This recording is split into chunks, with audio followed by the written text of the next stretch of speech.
दोस्तों, इस समय वेस्टर्न कंट्रीज के अंदर एक अलग ही बेचैनी दिखाई दे रही है।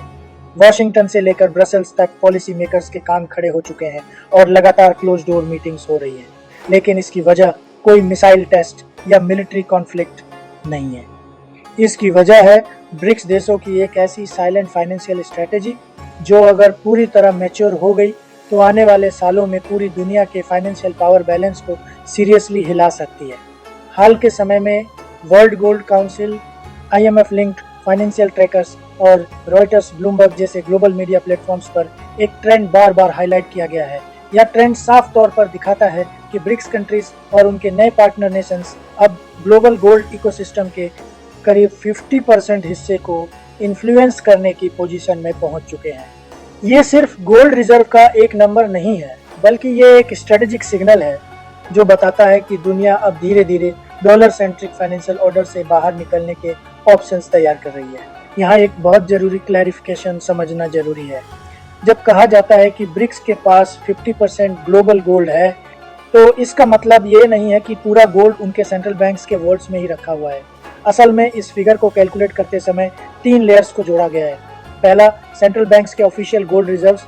दूसरा, एनुअल गोल्ड प्रोडक्शन, यानी हर साल जमीन से निकाला जाने वाला गोल्ड। और तीसरा, प्रूवन अंडरग्राउंड गोल्ड रिजर्व्स, जो अभी माइन नहीं हुए हैं लेकिन जियोलॉजिकल सर्वेज में कंफर्म हो चुके हैं। इन तीनों को कंबाइन करने पर ब्रिक्स ब्लॉक का ओवरऑल शेयर करीब 50% तक पहुंचता है।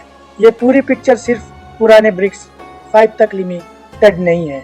इंडिया, चाइना, रशिया, ब्राजील और साउथ अफ्रीका के साथ अब ईरान, UAE, इजिप्ट, इथियोपिया और इंडोनेशिया जैसे कंट्रीज भी इस ग्रुपिंग का हिस्सा बन चुके हैं।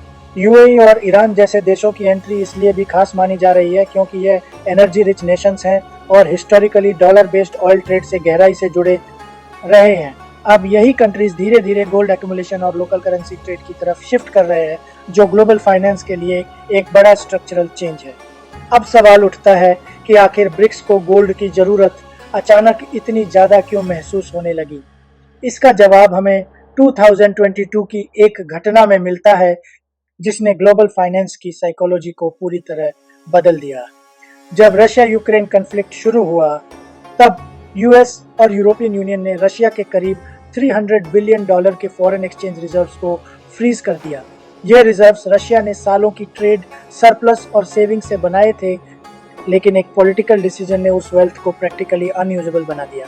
यहीं से दुनिया ने एक अनकंफर्टेबल ट्रूथ को एक्सेप्ट किया।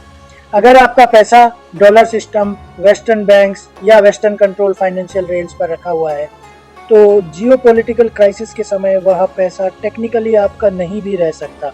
यही रीजन है कि IMF के डाटा के अनुसार 2023 और 2024 में दुनिया भर के सेंट्रल बैंक्स ने रिकॉर्ड लेवल्स पर गोल्ड खरीदना शुरू किया। अब सवाल यह है कि गोल्ड ही क्यों?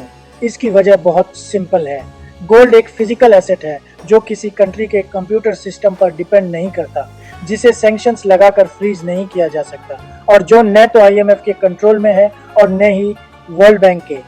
इसी वजह से ब्रिक्स कंट्रीज ने गोल्ड को अपनी long term financial insurance strategy का कोर बना लिया है। अगर नंबर्स पर नजर डालें तो पिक्चर और क्लियर हो जाती है।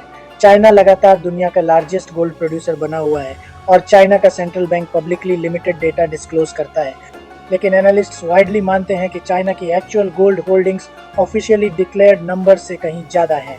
रशिया दुनिया के टॉप 3 गोल्ड प्रोड्यूसर्स में शामिल है और वॉर के बाद रशिया ने अपनी ऑलमोस्ट पूरी गोल्ड प्रोडक्शन को डोमेस्टिक सिस्टम में ही रिटेन किया है।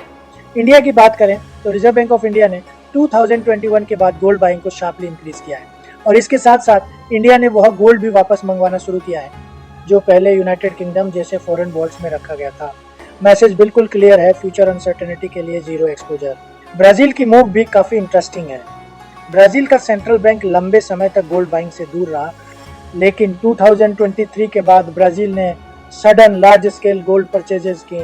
एक्सपर्ट्स के अनुसार यह कोई कोइंसिडेंस नहीं बल्कि ब्रिक्स के ब्रॉडर कोऑर्डिनेशन का हिस्सा है, जहां सभी कंट्रीज एक ही फाइनेंशियल डायरेक्शन में मूव कर रही है।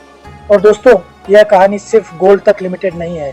पैरेलली ब्रिक्स कंट्रीज डॉलर से भी धीरे धीरे डिस्टेंस बना रहे हैं। इंडिया और रशिया रूपी रूबल ट्रेड मैकेनिज्म के जरिए ट्रेड कर रहे हैं चाइना और रशिया युआन रूबल सेटलमेंट्स का इस्तेमाल कर रहे हैं और चाइना तथा Brazil local currency trade expansion की दिशा में आगे बढ़ चुके हैं।